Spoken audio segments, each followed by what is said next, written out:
Hello and welcome to Steel's Talk with me, your host, Adam Allcroft. Today we've got one of our most requested guests, as Ben Townsend comes on the show. Other than a brief stint away, Townsend has been our keeper for nearly 3 years now and is a fan favourite, hence why you all kept asking for me to get him on the show. We talked today about his goalkeeping influences, the move away from Stocksbridge and why he returned, plus his relationship with coach Pete Goldstraw. Do need to add that this was recorded before Easter, so before the last 3 games of the season, and before the playoffs and that promotion. So we don't talk about that, but there's some stuff in there that's quite interesting now that you listen back to it in hindsight about the playoffs. So let's get to it and talk to Ben. And welcome Ben Townsend to Steel's Talk. Thank you very much for joining us, Ben. No problem at all, Adam. It's great. Now, you are our first goalkeeper that we've had on the show. So the question we have to ask is, why are goalkeepers, pretty much across the board, so weird? I get asked this quite a lot, actually. And I never know how to answer it. It's just, you've got to be weird to have balls blasted at you, to be diving around and want to be caked in mud all the time. But I don't think there's a real answer to it, really. Yeah, it's just a case of you've got to be weird, you've got to be some sort of a nut job to balls blasted at you from point blank range. Yeah, because it is you're not disagreeing with the idea that you're all weird and crazy, because when you look at all the keepers in history, and not just keepers in football either, in other sports, I think they're even nuttier, to be honest. But in football in particular, you do just seem to be a bit different to the rest of the players. Yeah, well, we train on our own, we get pushed to one side, managers don't like you're training with the team unless it's pre-season and you're doing the running, then they want you to join in. So yeah, I think it's a case of, it's an unwritten thing to becoming a goalkeeper. You've got to be weird, and I think it's just stuck, and people do try and live up to the weird label. Even if you start off not being a weirdo, you end up being a weirdo, because it's a label you've got to keep. Because you're separate from the squad and because you're all weirdos, why you have quite a good bond with other goalkeepers from other clubs?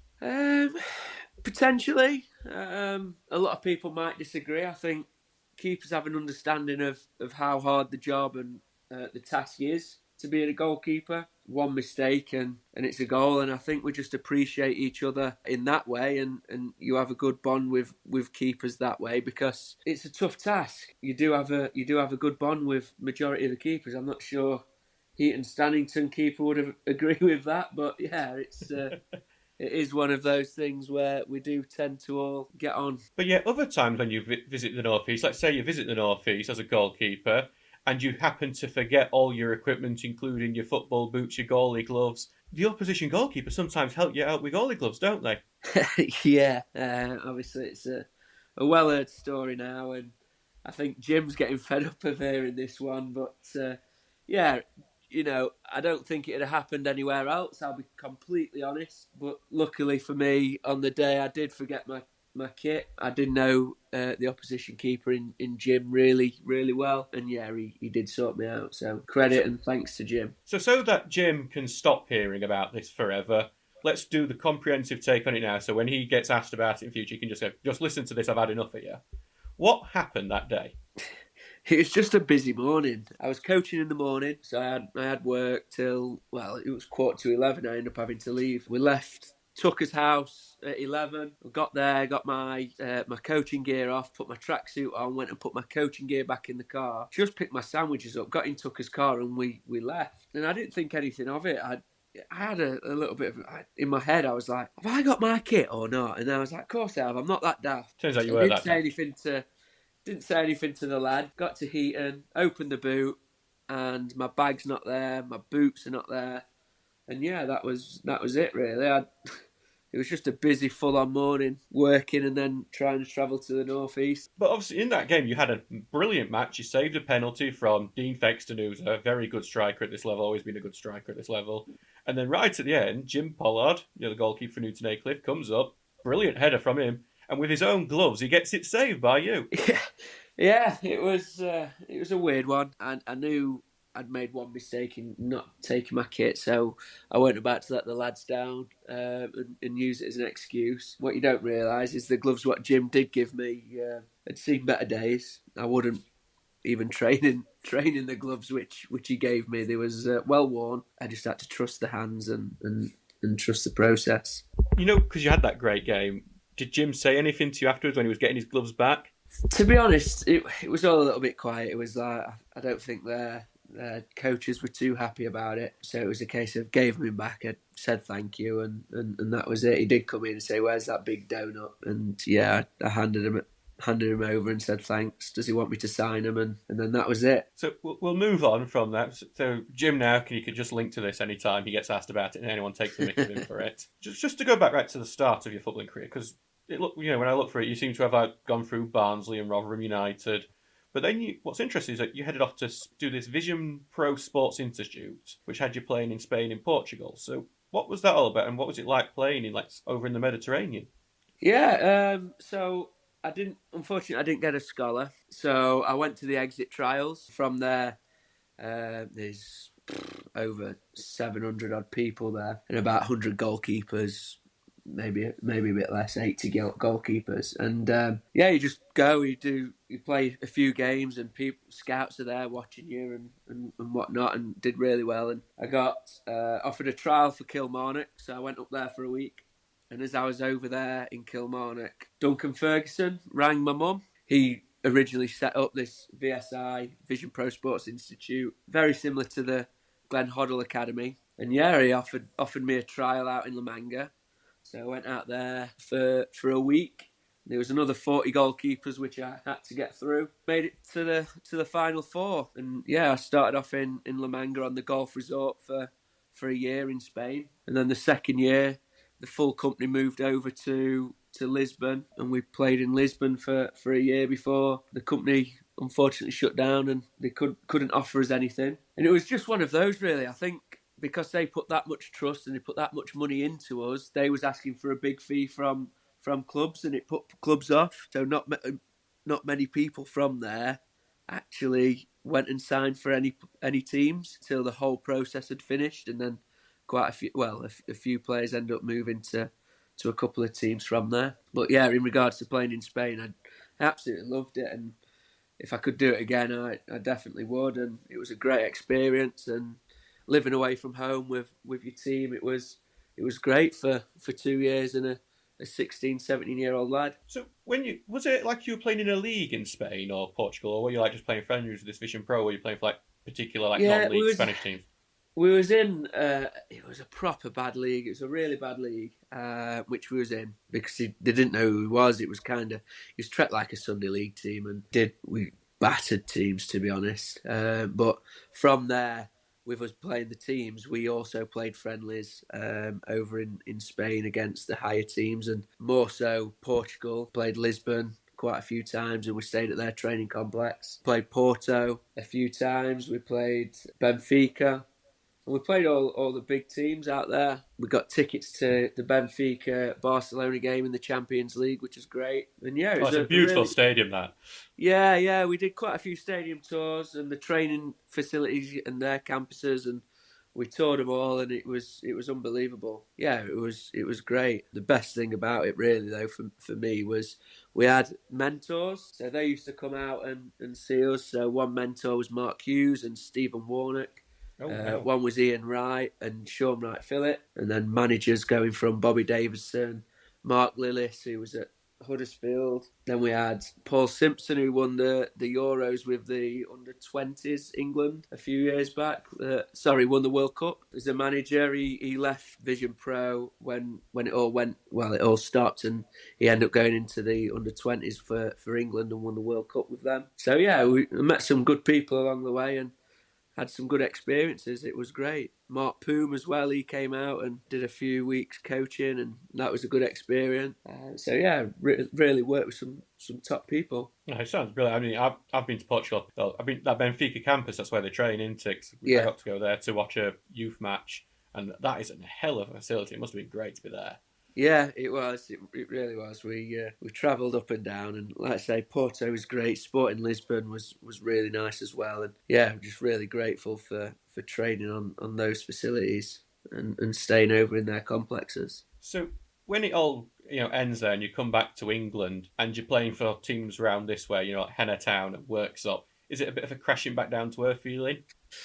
Not really. I did have an opportunity. I went back to Barnsley to go on a trial there, but they was fighting relegation and couldn't offer me anything. And then I got offered an 80% paid for scholarship in America, and doing a university course out there. And I was just like, I didn't know whether to do it, and I questioned myself, and it just wasn't right for me. I didn't want to go to university, and I just wanted to try and focus on football. So yeah, I'm a realist. There was a stage where I thought, right, non-league is what I'm destined for, and I've always gone to teams to try and play, and I'm not too happy to sit around. So, yeah, moves have always been inspired by playing. Heaney was a great experience until things unfortunately went downhill. Someone else came available who was more trusted by the manager there, and yeah, I didn't do too much wrong. It was just a case of somebody else was preferred. Ilkeston, played with some great lads there, and then moved on from there and played a few times at Staveley. And I was just in and out, and Worksop as well when Mark Shaw was there and Jord Lemon was there the first time round, and Lincoln. And I just never really found a home and found a spot.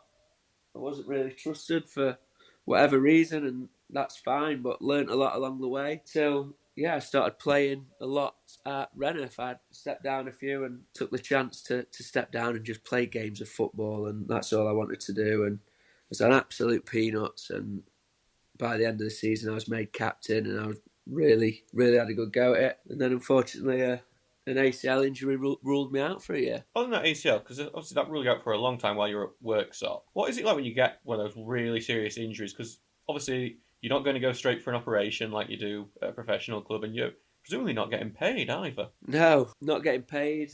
Luckily, the operation wasn't a massive weight. It was a little bit of a weight. Luckily, my ex-manager, who was there from the start, who took me to Rainworth, was Julian Watts, and he had a friend in the system. He had a doctor who had a little bit something to do with Rainworth, and he just got me in contact with him, and he pushed me through a little bit and got me back. Well, got me in as soon as he could, really. So I was very fortunate in that, and I know how lucky I am to have had the contact and be pushed through, because I know some people are on a long waiting list. So yeah, I'm very fortunate with that. At the time, you became a goalkeeping coach at work, something to help another former Steels goalkeeper in David Ray.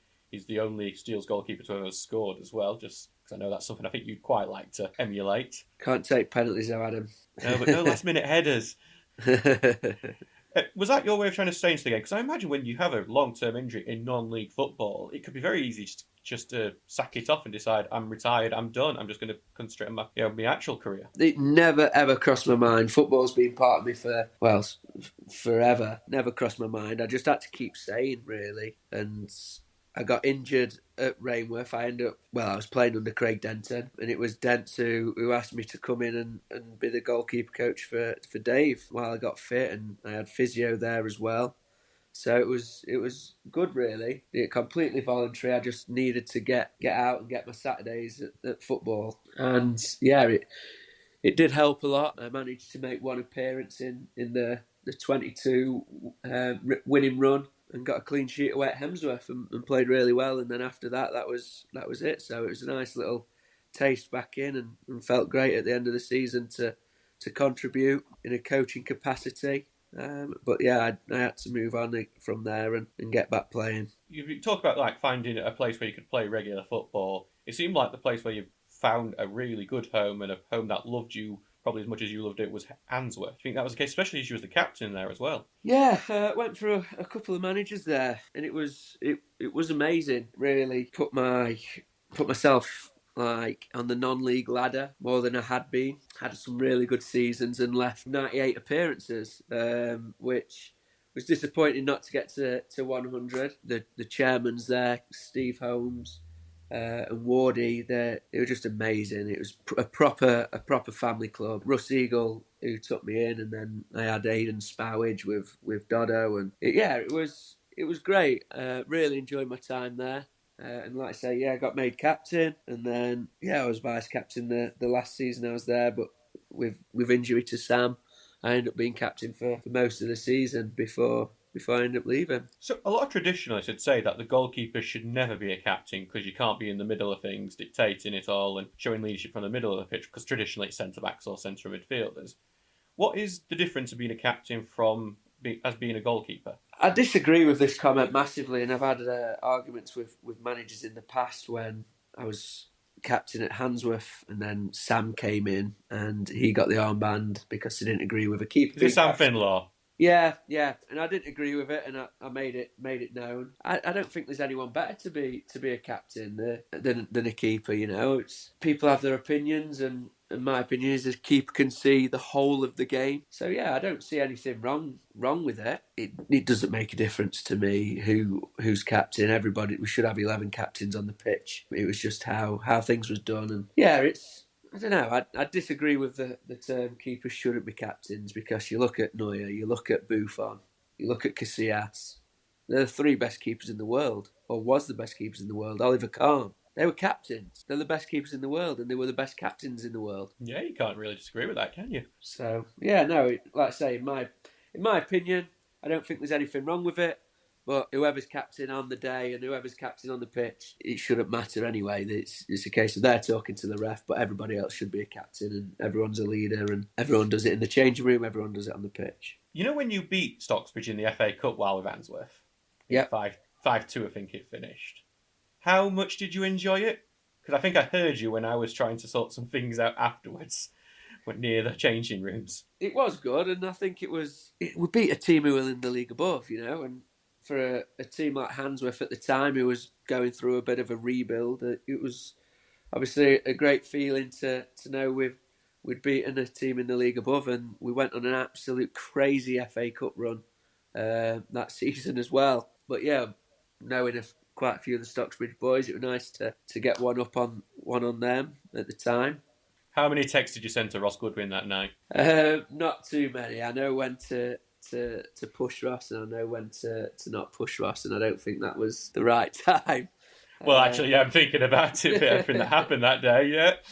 Actually, no, you wouldn't have known until next day, presumably. Obviously, that was when Chris Hilton resigned, weren't it? Yeah, I knew after the game through, obviously, the lads who'd played, and obviously we'd go to a pub in Chesterfield, and obviously we had a chat from there. I'd like to thank you as the press officer that you did not leak that before we released it.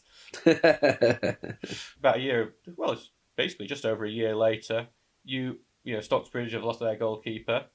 We had Henry Hampshire on loan for a bit, but then we get the news that you've signed. How did the move to Stocksbridge come about? It's always been on the cards, to be honest.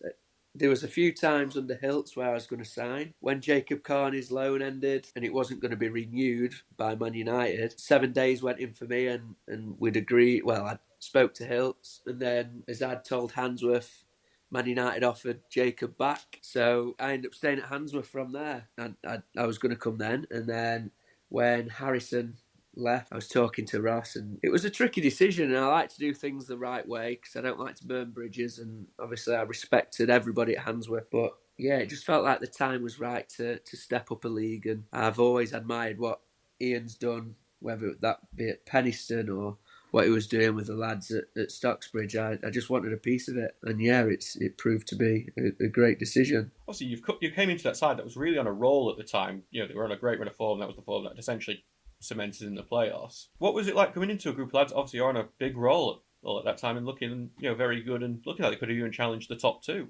For me, it's just a game of football, Adam.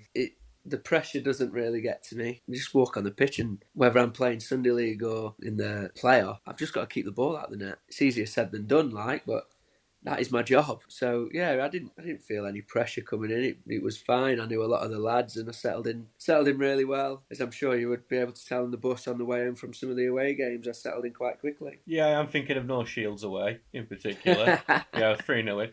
But actually, your debut was against North Shields, and I think within the first 20 minutes you'd saved a penalty. Yeah, it was a good start to the debut. A great start. Nice way to introduce yourself to the fans, weren't it, at least? So, showing I'm here, I'm going to be your new number one now that, you know, the keeper's left midway through the season. Yeah, it was a nice start, and it obviously just settled everything down, and I think it gave a few people a little bit of confidence in me to really kick on. Goalkeeper's such a different position to the rest, as we've touched on. Like, obviously you have to wait for the move because there's only one goalkeeper, and it's not like a striker where you get swapped in the 70 minutes for a substitute to give him a try out and see if he can make an impression. You can get dropped very quickly. You can signed up very quickly, but you can only move if there's a gap elsewhere.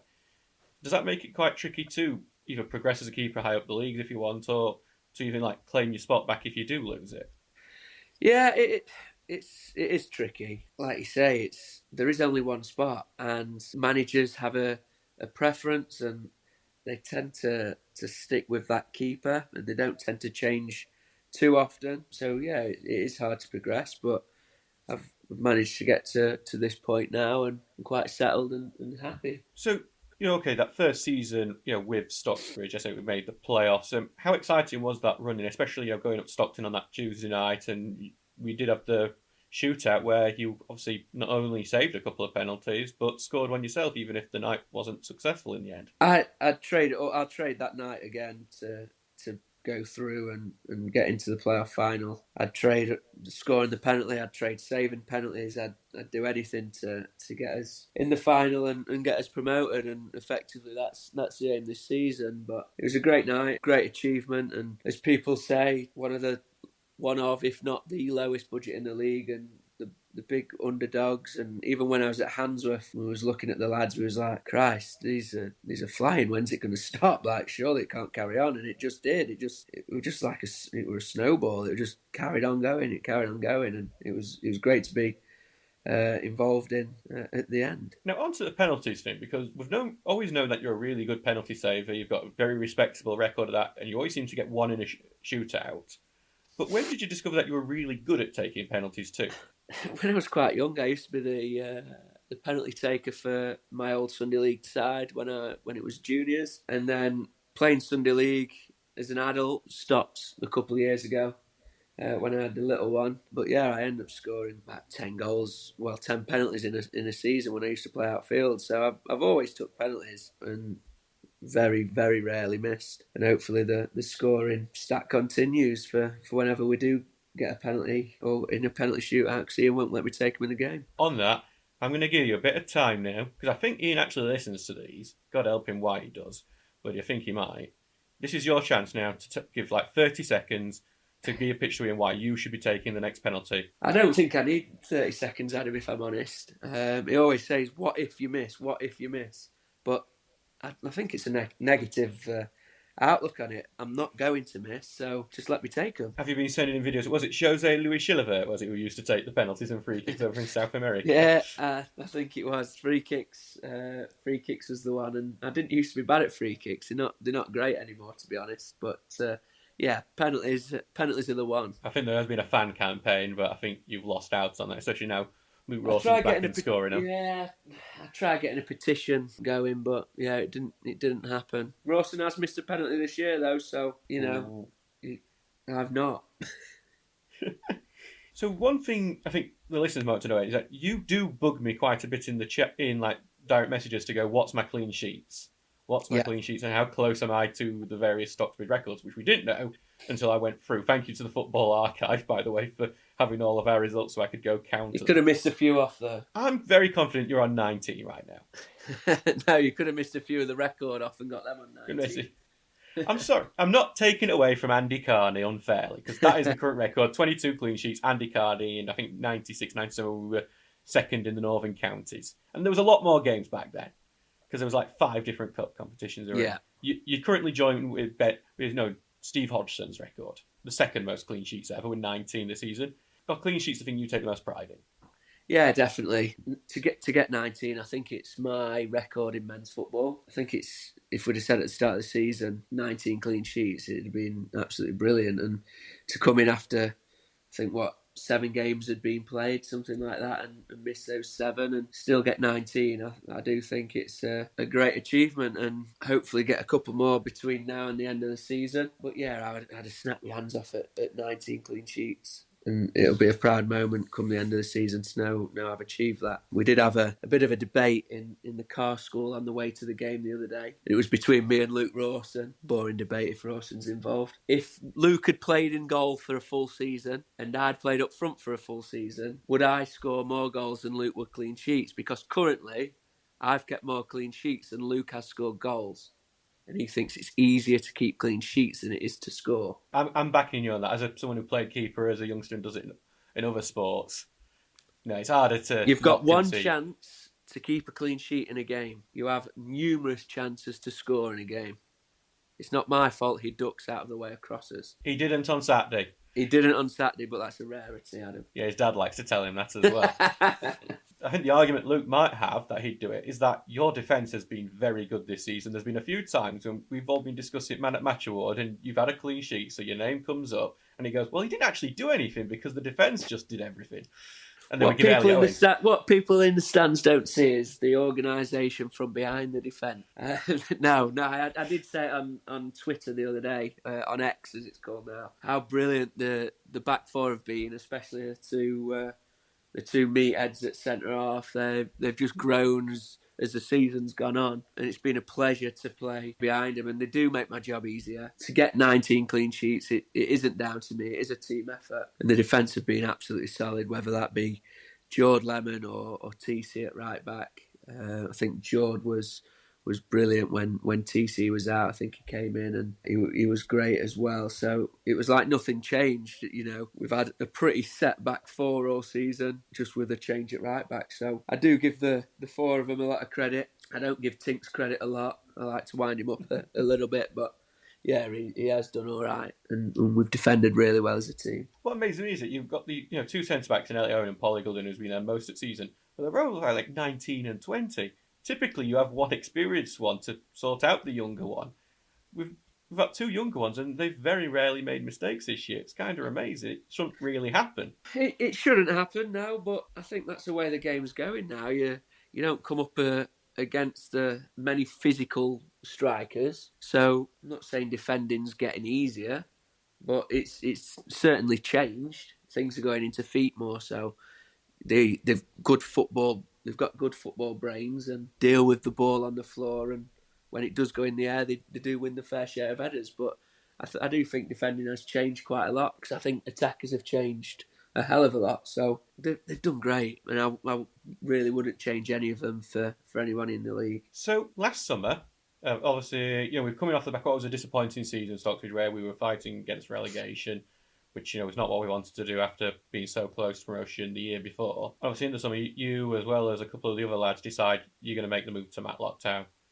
How has that come about? Why did you decide to go and have a go at Step 3 with Matlock? Again, it was a decision I didn't make easily. The offer, I played in a testimonial, did all right, and then it turned out that somebody playing in the testimonial was then going to be the assistant manager, and it kind of just went from there. I just thought it was the right move. I'd had conversations regards, right, it was my shirt to lose, and I'd be number one and bits and bobs like that. So with them being about 15-20 minutes from my house, it was more local, chance to play in the league above, training was closer. It just, on paper, it seems the right thing to do. It was going through a big rebuild, and I wanted to be part of that. Yeah, it was just down to being more local and hoping that me playing there, my family could come and watch more in regards to my little girl and my partner. So yeah, it just seemed the right move and the right fit all around. But unfortunately, it didn't end up being the right move all around and the right fit all around. Because what obviously happened was that they brought in another goalkeeper, a young goalkeeper on loan from a professional club, who then started the league. And you never even made a league or a cup appearance, did you, in the end? No, and it does bug me to this day, and I obviously won't go into it too much, but I don't think I deserve to not play at the start of the season. I had a really good game in the first half against Derby, to where I got quite a lot of praise from both sets of fans. I had a really good game against Chesterfield in the first half, again, where I got praise from both sets of fans, and there was a lot of my friends and people I knew who was at that game being Chesterfield fans. And yeah, I did really well. I made one mistake away at Buxton, and then it got to the start of the season, and it got to a friendly, and there was Rogan, who I'm quite good mates with now. Actually, he's a really nice lad, and it was nothing against him at the time. I got into the changing room, and there was another keeper there. He played the whole of the friendly, and from there I kind of knew, and I had a bit of a sour taste in my mouth from it, but I got on with it and tried knuckling down. But 29 years old, I wasn't wasn't ready to sit around and watch, if you like, when I feel as I deserved a shot at playing, really. Yeah, obviously, and I remember, we kept seeing the results, and Matlock Town was my first on-league team I went to, so I've always kept an eye on the results, and I saw you're thinking, he might get into the team soon because the results aren't going well. And then Ravenhill, he scored. Yeah, he did. I got told I was playing the game before, during the game, and when it was 7-0 to Worksop, I got told to be ready for the game and turned up at the game. And yeah, I weren't in the side, so again, I was disappointed. But then as soon as he scored, I was buzzing for him. I went on and celebrated with him like I would anyway. Like at the end of the day, he's my teammate and someone I worked really close with and helped along the way. It's not his fault he's been brought in to play. So celebrated with him and I was absolutely buzzing from him. But I knew at that point my time was up and I had to go on and try and find first team football somewhere. Is that when the move back to Stocksbridge started to emerge as a possibility? As I said previously at the start with leaving Handsworth, I do things in the right way, pride myself on that, and I don't burn bridges, and I've got a lot of respect for people who I've got on with in football, and Richo and Pete and Ringy, the best three men I've ever met in football, and I had so much respect for them to the point where I stayed in touch, and the gaffer was in touch with me all the way through Matlock, and I was talking to him, and he was asking how it was going, and I was unhappy, and yeah, it just kind of, when I said I was done and I'm ready to go, kind of fell at a time where he could bring me in, so I came in and I was patient, and yeah, I finally got the shirt, and that was that. When you came back, you were on the bench for the first game against Northwich because Harry Garman was here, and we were 3-2 down in the FA Cup, and it was a bit of a miserable game, and Garman connects with that header right at the end. Were you just thinking, oh, here we go again? As soon as he went up, he's scoring here. I did shout to the gaffer, oh God, not again, Gaff. And we had a chuckle, but yeah, and that's another thing I want to pull the gaffer up on. He never let me go for any corners, but anyway, that's another story. But yeah, I was, like I say, I expected to be on the bench, and I was happy. I'm just more about being in the right environment, and I was back. I felt at home, and it was a good watch. Unfortunately, we didn't win, but it's one of those things. And I got my chance in the cup game after that, and I never came out. Now, even though it was only a short amount of time you were away, the squad changed a lot. Your Chesterfield car school, as it was called, was pretty much all gone at that time. I think it was just Jordan Lemon left, weren't it? And so what was it like coming back into this squad the second time around? What was the feeling around it? Look, before I re-signed, I knew the squad would be a squad of good people and hard workers, because that's what Ian prides himself on, and of getting the right people into the side. So I had no worries about coming back in. And I'd spoke to Lem and kept in contact with Tinks and Kurt and people like that. So yeah, it was good to come back in. I needed to come back in for my own sanity, really. I needed to be involved in that environment, and yeah, it felt good to be back. And the Chesterfield Car School is pretty much almost reunited now, isn't it? Everyone seems to be coming back as carried on. I think there was Townsend's back, we best go back and get with him. And yeah, it is good to have a full car, and we've got Liv joining us in the car school as well, which we pick her up from Meadowhall train station. So yeah, it's a good little car school we've got now, and with Tux being back as well, it's great. So we are now getting towards silly season with non-league, because we're almost at the end of the year. Have you seen any of these already signing for 25-26? Yeah, it's ridiculous, isn't it? But is your foot? Obviously, we want to finish out the season and try and get into the playoffs and hopefully try and get up. That'd be the dream. But is the thought now, even this summer, going, I want to stay with Stocksbridge? Yeah, for me, moving to Matlock, it was, I think it made me realise about instead of picking the club, pick the people within. When I came back, I said to the gaffer, look, whatever you do, I want to do. I want to play for Ian. I want to play under Pete. I want to play with Ringy. I want to be wherever the gaffer is. And yeah, if it's Stocksbridge, I'll be there. As long as the gaffer wants me at Stocksbridge, I will be with Ian. And I have to ask about your relationship with Pete Goldstraw, because it's like it's a bit like a father and son relationship, it seems, from the outside. As in, a father that probably leads his son a few times. The son Yeah, misleads the father a few times. I will. I'll put all blame on my behaviour on Pete. Yeah. Oh, is that official? So everyone, when you think Ben's misbehaving, it's Pete Goldstraw's fault. Yeah, 100%. No, my relationship with Pete is great, and it's just one of a kind. Like, we go back to the start, keepers are weirdos. He is the biggest weirdo I've ever met in football. He really is, but he's the nicest, most caring bloke I've ever met, and he's a big softy, really. But yeah, he's a full blown weirdo, and it's great to have somebody who cares as much as Pete does. He cares about everything, what's going on in football. He cares off the pitch. If you ever needed anything, he's a phone call away, even though he might not answer because he's stacking some shelves at Aldi or whatever. But yeah, he's a proper, genuine, top-class bloke, and it's good to have that relationship with him. And apparently he tells me that the way he can deal with you being you is that he used to, when he was a photographer, he had to deal with Ben Scott, the goalkeeper, in the Vardy years, and he was even worse than you for the misbehaviour. Look, I don't know where it's come from that I'm misbehaving. I might do a few mischievous things, but yeah, there's certainly loads weirder out there. Whether people agree with that or not, I don't know, and I don't care. But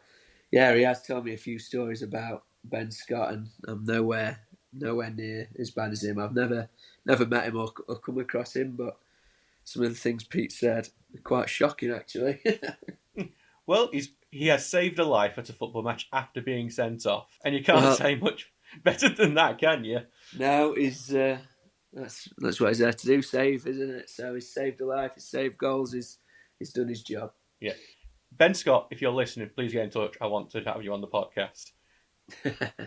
Because I imagine that'd be amazing. I've got a little feature to test out on you. It's just something we're calling standards. I think these are more the cliche ones we usually do for the programmes. Instead of doing it in one sentence for the free pit programme that someone will buy, we can actually go into a bit more detail on a podcast. So the first one is, who's your footballing hero? Footballing hero? Good question. It's going to be a goalkeeper, isn't it? Yeah, it is. Oliver Kahn. Between Oliver Kahn and Iker Casillas, I used to love those two keepers. But I've got a really weird like for Antti Niemi. I think it was his hair. But every time I think, who's a good keeper, Antti Niemi always comes into my head. But yeah, one of those three. But obviously being a Sheffield United fan as well, I had a big love for Paddy Kenny, to the point where my email address is still to this day Paddy Benny instead of Paddy Kenny, and I just can't be bothered to change it. And all my stuff come to that, and every time I hand my email out, I am a little bit embarrassed, like when I'm going for a mortgage or stuff like that. I'm having to hand over Paddy Benny. It's a little bit embarrassing, but yeah, there is a story behind it, and it sticks. It's because of Paddy Kenny and him being the one I used to watch often when I was a season ticket holder, and yeah, he was a top class keeper. Was it Paddy Kenny where you learned I've got to censor myself here, housery skills? I think it just comes natural to be like that. Paddy Kenny did help and watching him, but so did Oliver Kahn, because he was a big one as well. But yeah, I think just watching what keepers do, and you do pick up some good tips. As someone who was a season ticket holder in the Hillsborough Cup, I know Kenny's very good at the winding fans up when he wants to. I remember him doing that for Leeds United at the Cup, and doing things I can't really mention on here. Yeah, it's going out the game a lot, but there's a good one at the moment. Jordan Pickford and Aaron Ramsdale, they're two old school goalkeepers living in the new era of football, and they're still on top form in regards to winding Emi Martinez. Emi Martinez as well, yeah.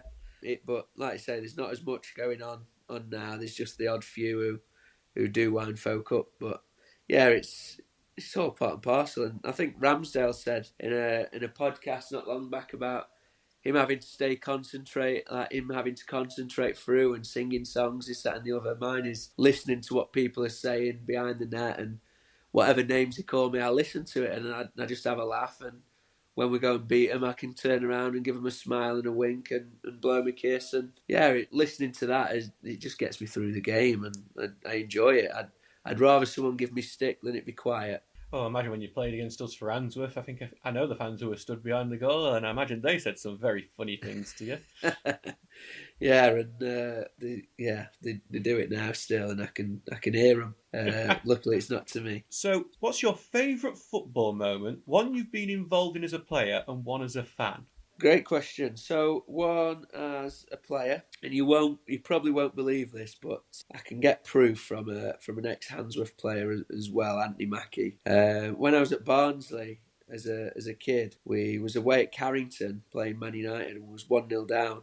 Gone up as in the last minute and left foot half volley on the edge of the box top corner to equalise away at Man U was some feeling.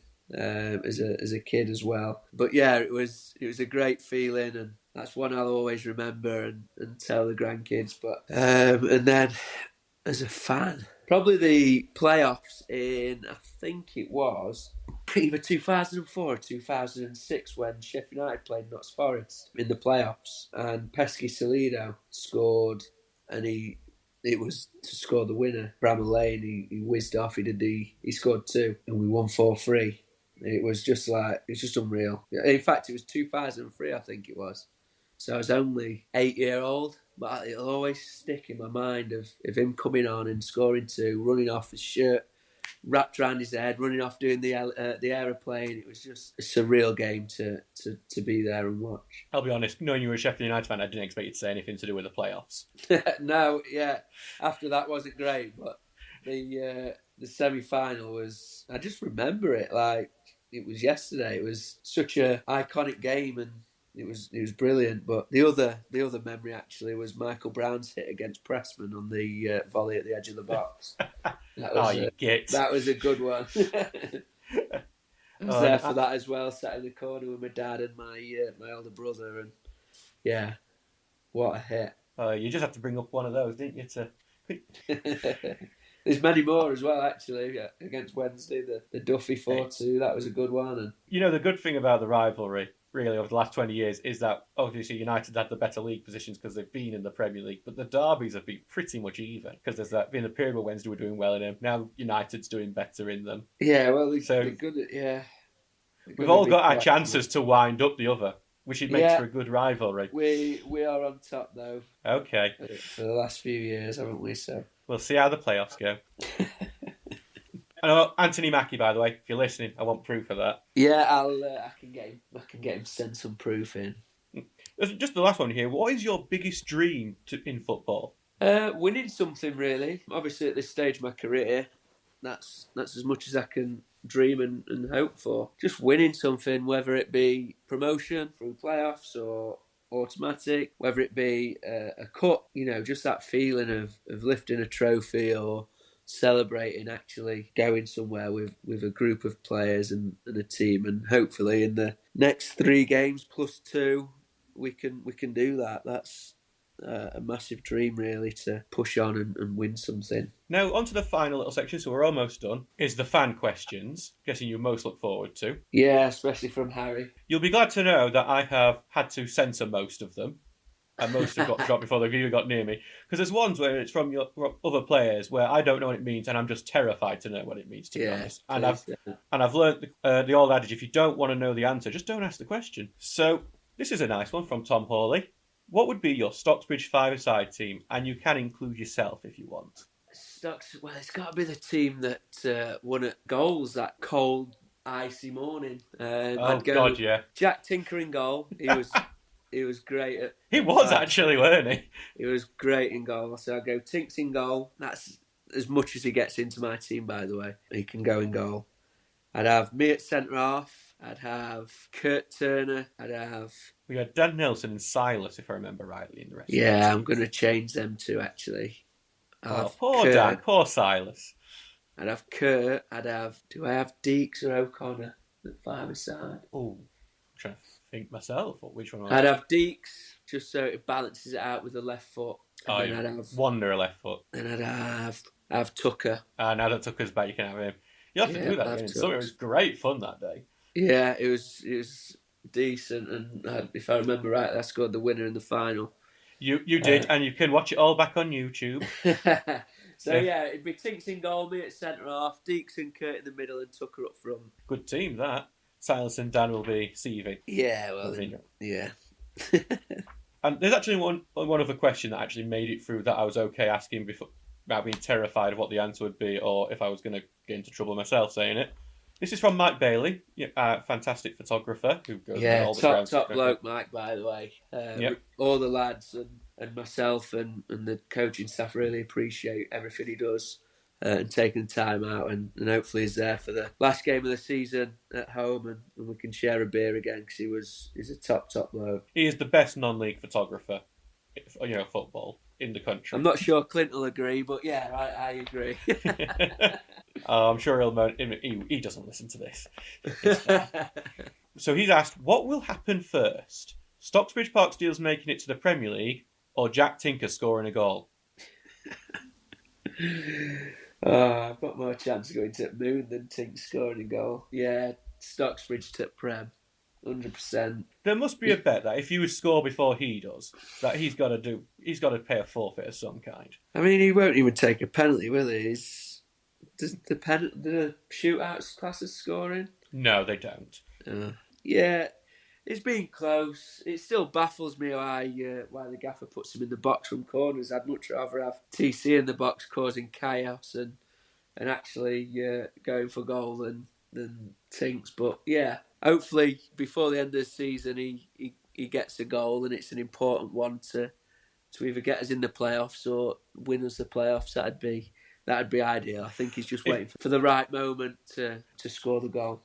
I think if he scored like the playoff final winner, or a massive winner in any sort of game, I dread to think what the celebrations would be like. I don't think any of us would make it to work on Monday. we after the North East away games, we don't tend to make it anyway, to be honest. Well, Ben, thank you very much for this. I've kept up a lot of your time doing this, but it's just been great to talk to you, so I've really enjoyed it. I hope you've enjoyed it too. Yeah, no, it's been good, mate. It's been great. Obviously, you've been a fantastic keeper for us for over pretty much 3 years now.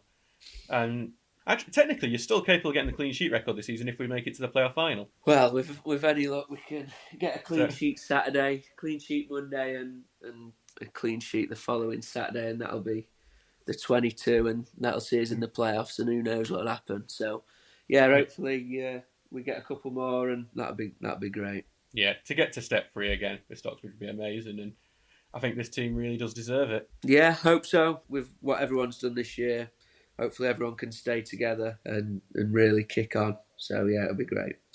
All right. Well, thank you very much, Ben Townsend. Cheers.